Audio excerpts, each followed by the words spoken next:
জল কোথায় আসছে দেখো।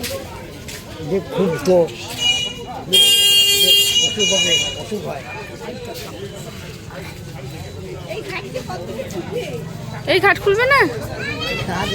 ছট পূজা আছে 20 দিন। ছট পূজা দেখো কোথায় হয়। 20 দিনে জল যাবে অত দূর? যাবে তো না। হ্যাঁ, ছট পূজা হবে এইদিকে।